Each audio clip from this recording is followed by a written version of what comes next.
Hi everyone, this is my VR to Arwen's hashtag Tarot Tag 15.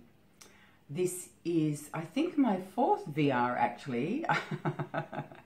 I've been having a few problems. My camera just decided it was going to put its feet up, and it sort of said to me, you know what, I'm sick of you being the boss and telling me when to turn on and turn off. I'm going to decide that myself. So I recorded and didn't realize it stopped recording.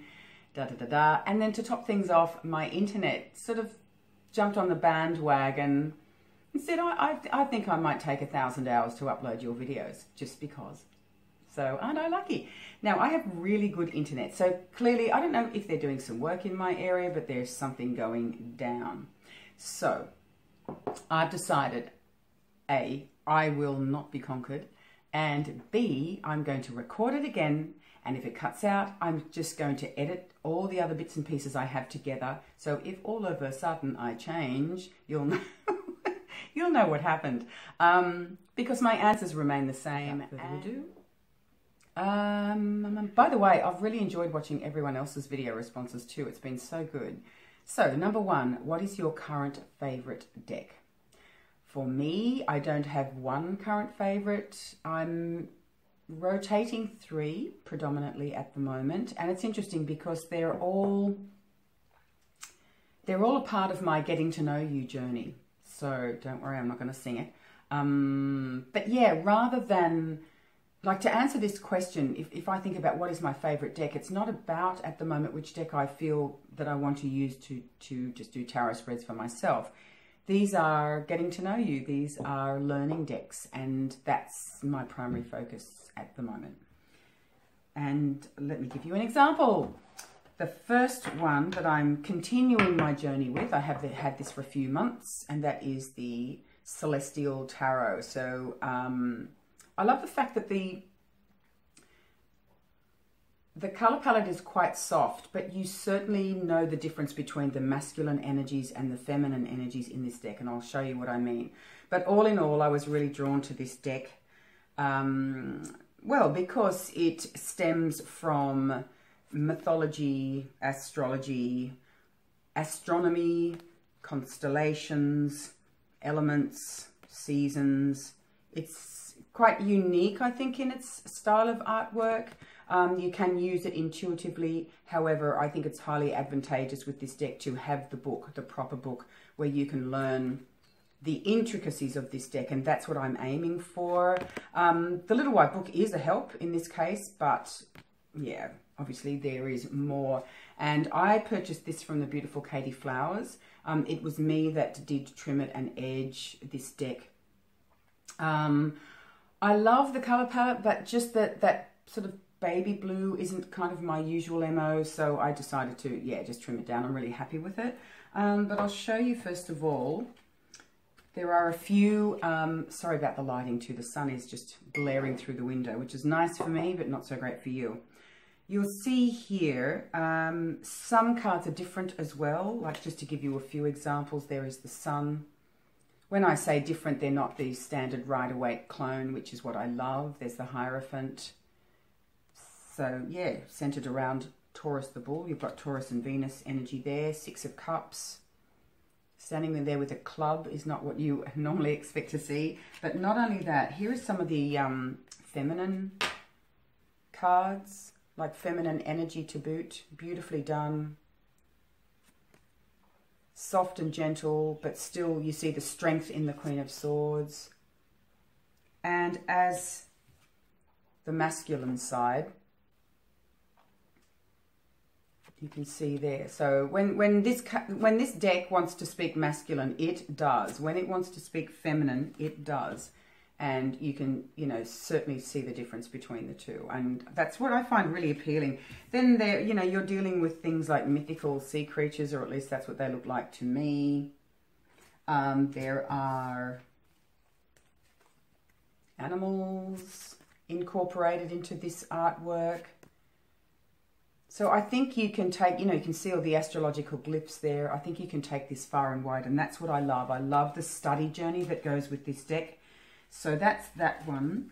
Another favorite, this is very, very dear to my heart and always will be, is the beautiful Gil Tarot. Some of you will know that my beautiful friend in LA sourced this deck herself and purchased it and posted it to Australia for my birthday. It was the most incredible surprise, and I'm forever grateful to her. And, you know, somehow I will repay her for her kindness and open-heartedness. But getting back to the deck, it's beautiful, it's bright, it's quite unique, the style of artwork, I think. You'd call it a illustrated pip-ish style deck, I guess. It highlights, you know, obviously the numerological significance due to the fact that it's a pip style deck. You get a keyword underneath as well, which I enjoy. Some people don't like keywords. In this deck, it works beautifully and I love it.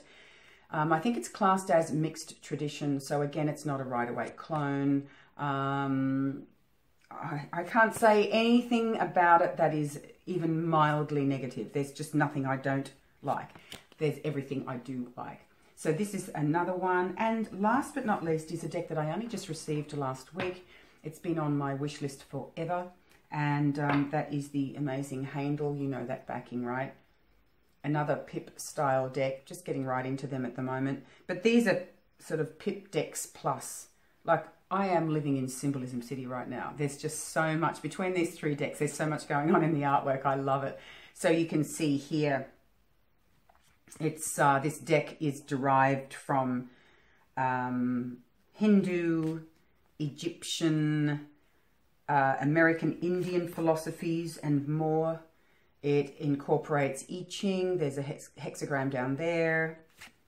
Kabbalah, runes, astrology. It is highly, highly fascinating as far as I am concerned. So this deck I purchased for self-exploration, shadow work, meditation, and so on. So I didn't buy this to use for clients. This is for my good self. So there you have it. There they are.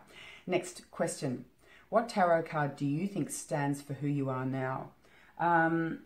I do feel at this time who I am now is the Hanged Man, because I'm sort of living, if you like, the energy of the Tower. Some of you will already know from my previous videos that I drew the Tower quite a few times last year, and it took a long time to begin to manifest externally, but it's happening.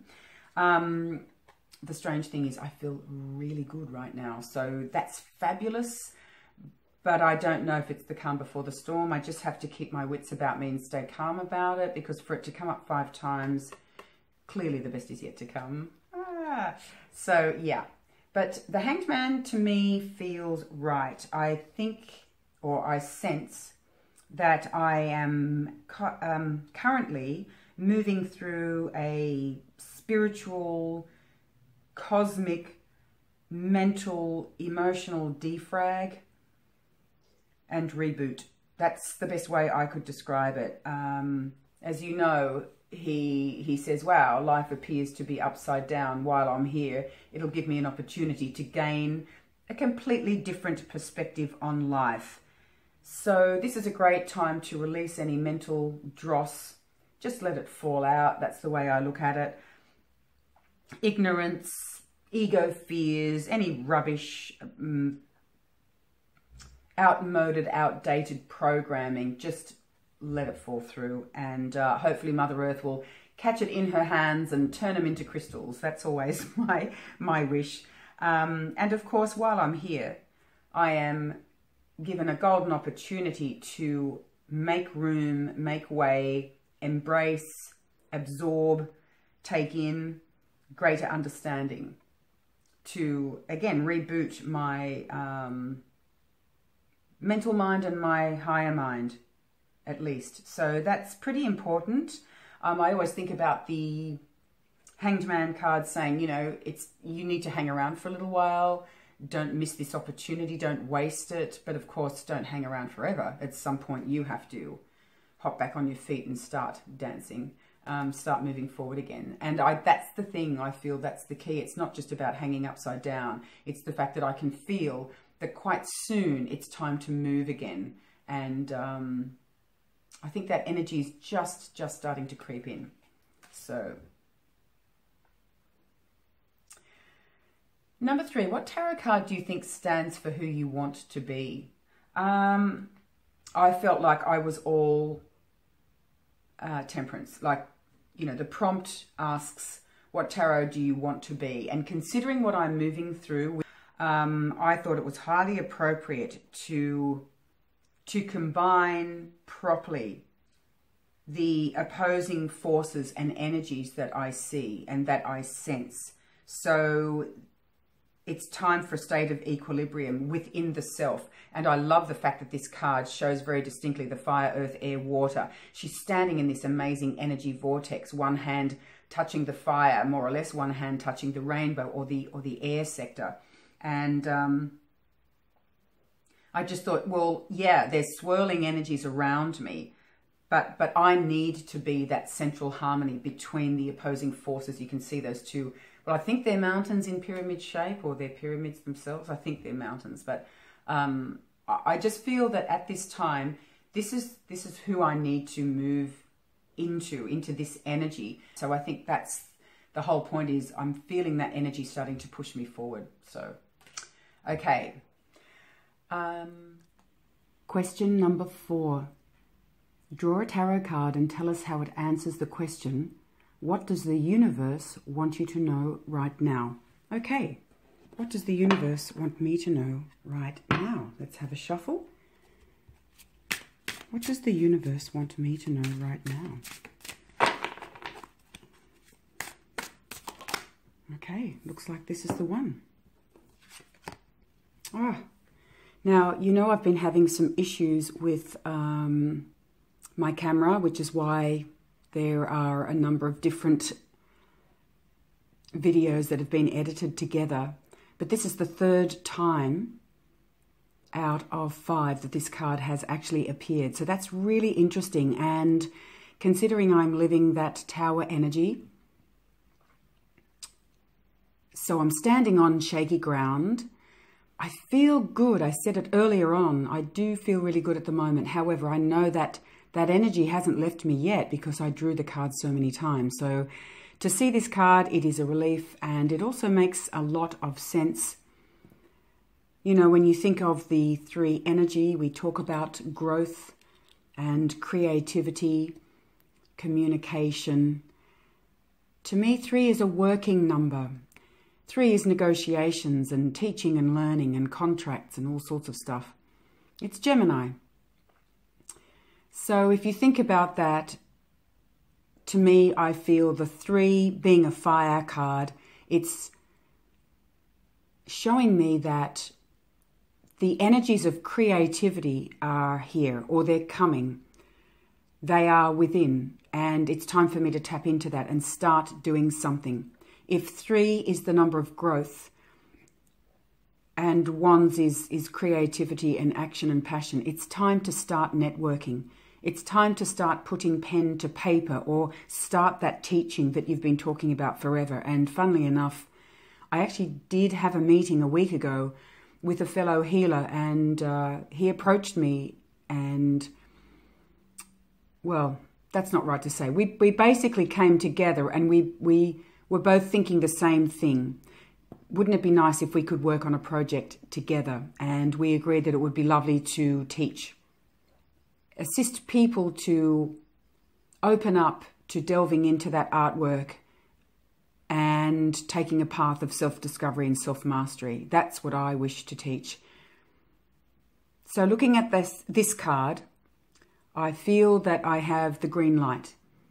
3 says don't rush, because once you get to the 4 energy, that's where you really begin to build that solid foundation, and you will be busy. So enjoy this process. 3 says keep it light. Yes, put the word out there. Let the people know. Talk to them. Open up to them. So, yeah, I think that's what the universe is trying to tell me at this time. Number 5. Do you have any cards that you must love in order to work with a tarot deck? No, not really. It's kind of it's more of an all-encompassing experience when I choose a tarot deck. I do need to look at the images. I like to view as many as I can before I buy a tarot deck, and that is why I'm the person that does not impulse buy. I'm the person that watches all the reviews before I make my final decision, and I'm fully aware that I run the risk of missing out if, say, it's an indie deck, and that has happened a few times. But I find that I can move on. You know, I just think, look, if it's meant to come to me, it will.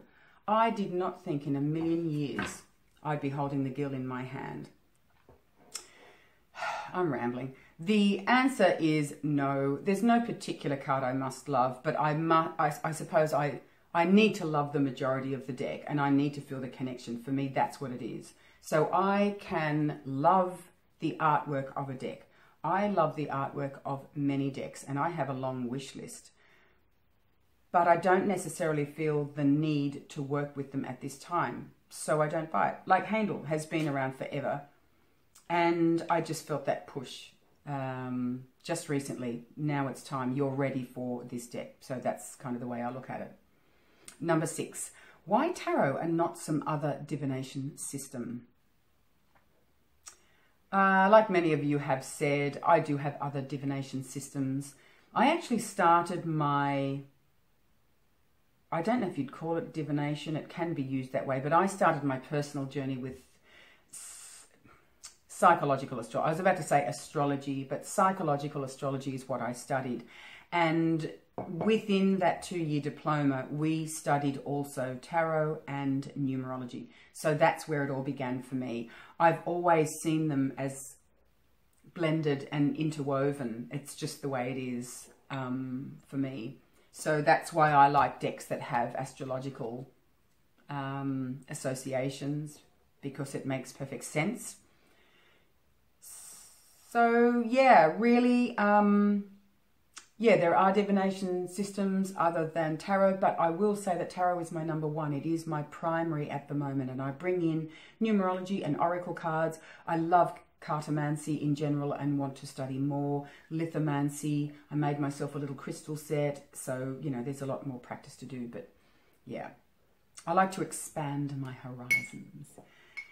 Next, number 7, what's the first book you can remember reading about tarot? I don't remember it all. When I first started studying, I was in class for that 2-year diploma. So I had a teacher who used to lecture. So my first book was actually just my notes, her words on paper. And I loved that because obviously we were able to ask questions and do practical exercises. It wasn't just a matter of sitting down, I think I'll teach myself tarot from a book. And in those days, I was buying all the astrology textbooks because it's very, very complex. Not so much tarot. And when I did buy a tarot book, it was years later, and I couldn't even tell you what it was now. I'm not sure. Next, what tarot person would you like to sit down with for a chat? Oh, that's hard. Many. In order to condense, I will say I would love to spend a day with Arwen. I think she's amazing. Her books are thick and juicy, and she researches history, not just, you know, here's the tarot and this is what it means. History into Eastern philosophies, amongst other things. So, yeah, Arwen, Mary K. Greer, need I even clarify? Amazing, amazing person, and I would dearly love to spend a week with her if I can book in. And lastly, but not leastly, Christine Payne Towler, who created the Tarot of the Holy Light. I'm praying she does classroom, like face-to-face lessons in classroom. I will pack, I'm gone.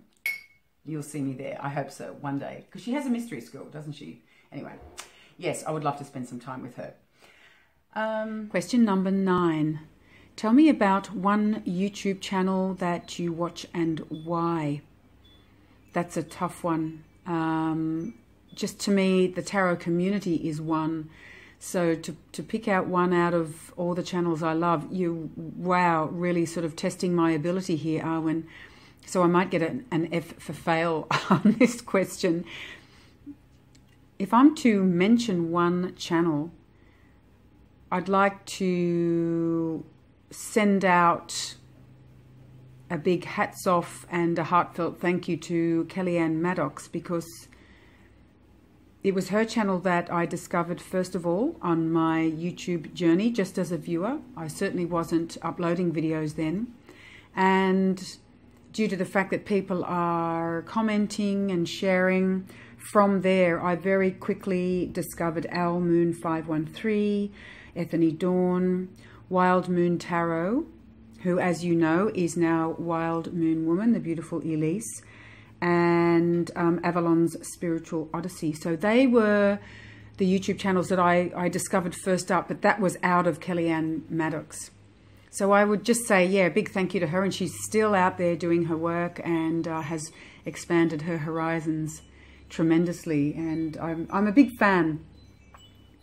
And I just have to say, from there, of course, things just spread out very, very quickly, and I soon discovered the beautiful Elle, Sacred Seed, and Christine and Celeste, Tarot Map, Maha's Treasure Box, Katie Flowers, the list goes on and on.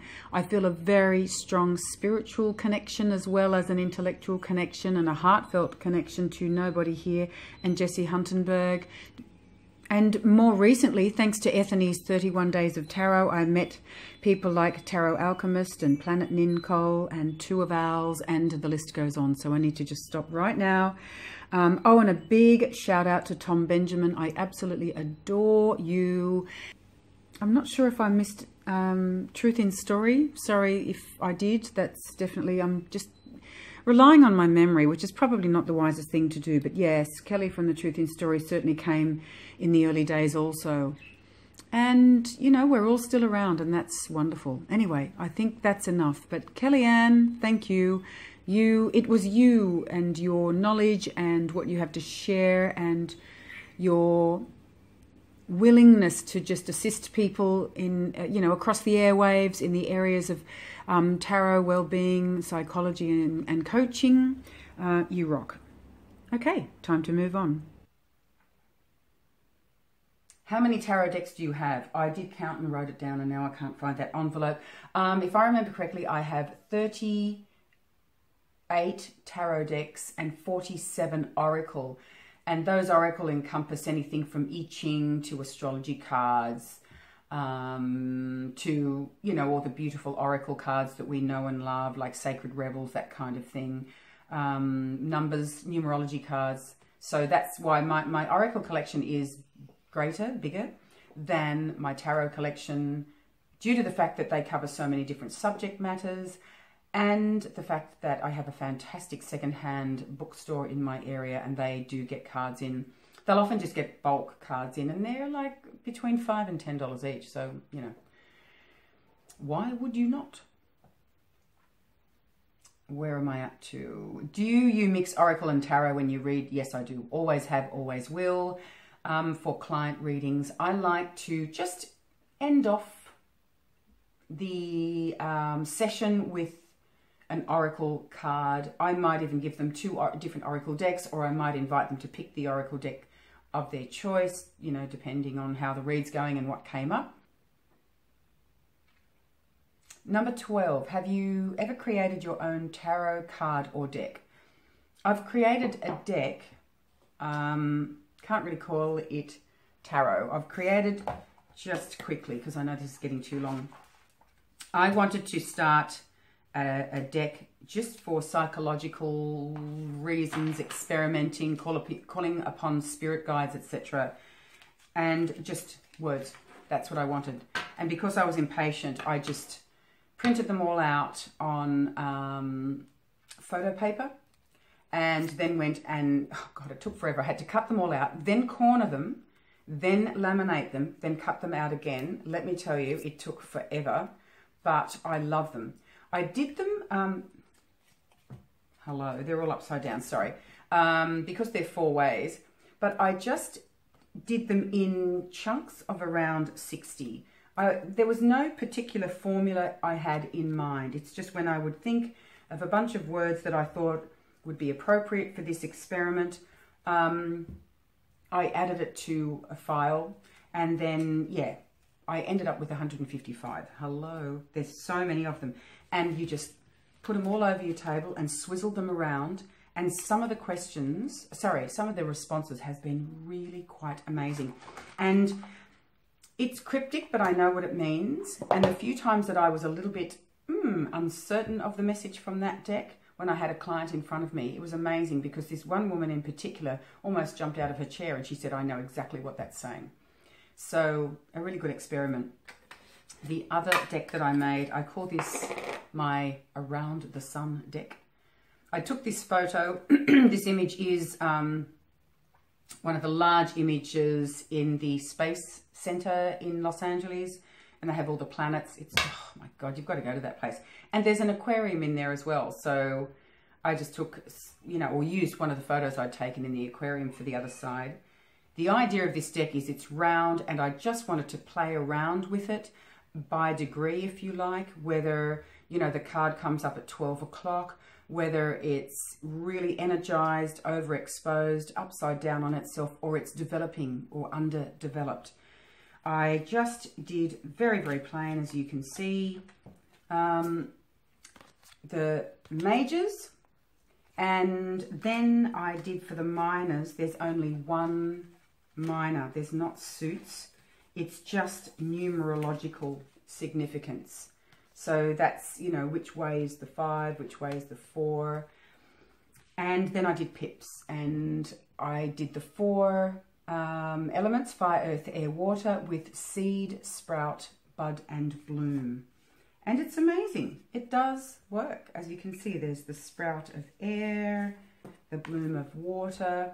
And yeah, I thought, like a pip style deck, if it's more about the numerological significance, that was kind of the theory behind this. And because I didn't want to do 78 cards, that's the truth. Yeah, but I love them and I use them. And the only other cards, I use that term loosely. I made these 100 years ago when I first started practicing astrology. Again, it's just little pieces of paper with a backing on them, and these are just the astrological glyphs, and I invite clients to place them on every house around the astrological wheel, and I call these my where I need to cards. So where the sun is, where I need to shine, or it shows us what area of life is highlighted at this time. Where I need to let go and let God, says Pluto, you know, total transformation. Where I need to heal myself, Chiron. Where I need to ground myself, planet Earth. So, yeah, they're so old, yet they're still around. You know, they didn't fall apart. Just a bit of contact paper. Okay, number 13. Do you read for yourself? Always have, always will. Don't have a problem. Don't know why anyone would have a problem. I love reading for myself, yes. 14. What are your favorite questions to be? So for me, it's not so much about a particular question that I'm hoping for or a particular question that I enjoy. I think I enjoy every question that a client has to ask, as long as we are on the same page. I have to make sure I explain to them, especially new clients, what it's all about. You know, let's make sure the reason you're here and the reason I'm here to help you can meet in the middle. And then we can take a wonderful journey together. And that's crucial for me to start off, to get that foundation set below our feet, both of us. And then client and practitioner can take an amazing journey together from there. And they can ask, you know, do you see anything on the horizon with regards to romance? Of course they can. But it's not that, you know, victim mode coming in, you know, when will I meet my soulmate? And I'm just, you know, you can kind of go around in circles forever. They're the ones that want a clairvoyant to tell them everything that's going to happen in their life. And I'm not the person for them if that's the case.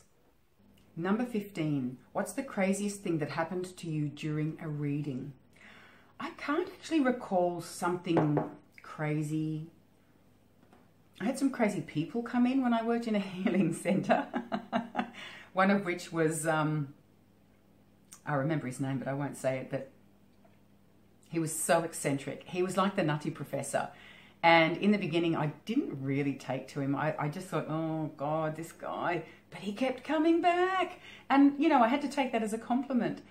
But, you know, as time went on, I got to know him and I really grew to like him a lot. So that's not a crazy thing. It's just that he was crazy. The only other story that comes to mind, I am the butt of this joke, by the way. Long story short, a man used to come to me every probably couple of months for a while. This is when I was working in a healing centre. And he was always in his sort of landscaper's uniform, you know, grey shorts, thick socks and big boots, tousled hair and grass all over him, you know, leaves and whatever stuck to him. And he'd come and ask me a lot of questions, but never shared any great detail about himself or his life. And I thought, well, he's not obliged to. So we would go around the astrological wheel, my 12-card spread, and take a look into different areas of life. And when he did open up, it was about career. And I thought, well, look, perhaps he owns this landscaping business. I wasn't sure. This healing centre was in an upper middle class area of Sydney, so there's a lot of beautiful properties. And I thought if he's working in this area, he would be like doing very, very well for himself. As time went on, I thought maybe he doesn't own the business and he was, I don't know how it works in the landscaping industry, whether he wanted to go into partnership, who knows. So at one point we had a bit of a breakthrough and I could see that he saw the light at the end of the tunnel. And I decided to make a joke because A, we started to get to know each other now, and B, clearly I am a hilarious comedian. Not. So when we were talking about this particular subject matter, I said, hey, maybe it's time to just take a leap of faith. You might want to trade in your old Datsun for a ute. Now, a Datsun car, like a Datsun 180B, which is what I refer to, is like this sort of square, boxy little car that used to be around in the 60s. Like, this is a grey-haired man. Not in the 60s, in the 70s. And I think a lot of young people used to buy them then, or uni students and whatever. You'd grab yourself a second-hand, you know, or a pre-loved Datsun 180B, just to name one car out of many. I don't know. I just laugh because my brother's 10 years older than me, and I just remember him and his mates, you know, when I was a young girl. And yeah, so I said a ute, in other words, like a utility, because he works in the landscaping industry. Well, anyway, he looked at me like this, straight face, and said, I'm a barrister. And I thought, well, I'm embarrassed. Oh my God. So I don't know why, but this guy must just come to see me every time he does his gardening. I don't know. But he was always, yeah, covered in foliage. So go figure. Anyway, that's not crazy. I know. I felt like a crazy woman. The crazy thing is, he came back. Because I thought after that, and he was so straight. He just looked at me like, that joke does not, you know, meet my standards. That joke does not fit my persona. Thank you very much for nothing, lady.